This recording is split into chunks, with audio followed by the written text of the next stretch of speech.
স্নেহের বাবু শোনা, আশা করি তুমি ভালো আছো।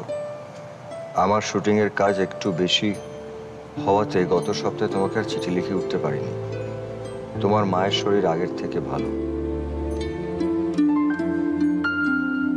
তোমার চলে আসার পর সময় যে কিভাবে চলে গেল সেটা ভাবলে বেশ অবাকই লাগে।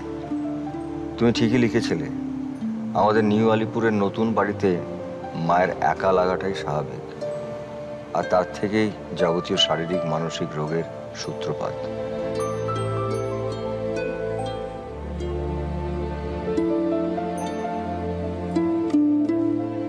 আমি তোমার মাকে আবার ভবানীপুর বাড়িতে এনে রেখেছি, আমিও থাকছি। আগের থেকে তোমার মা এখন অনেক ভালো। তোমার কাকা একটা নতুন ছবির কাজে শীঘ্রই হয়তো পাহাড়ের শুটিং করতে যাবে, তখন তার হাত দিয়ে তোমায় কিছু জিনিসপত্র পাঠাবো।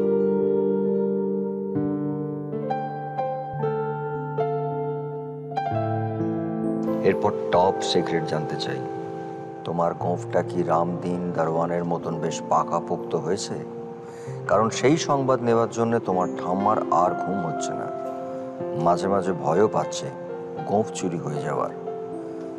ভালো থেকো, হয়তো এই মাসের শেষের দিকেই তোমার সঙ্গে দেখা হবে।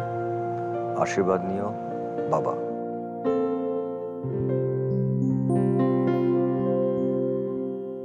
तो देखो तो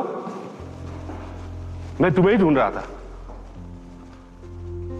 सुनो, इंडो चाइना का वार शुरू हो गया है और हम सभी बच्चे लोगों को अपने अपने घर भेज रहे हैं और तुम्हारा पेरेंट्स भी आते होंगे।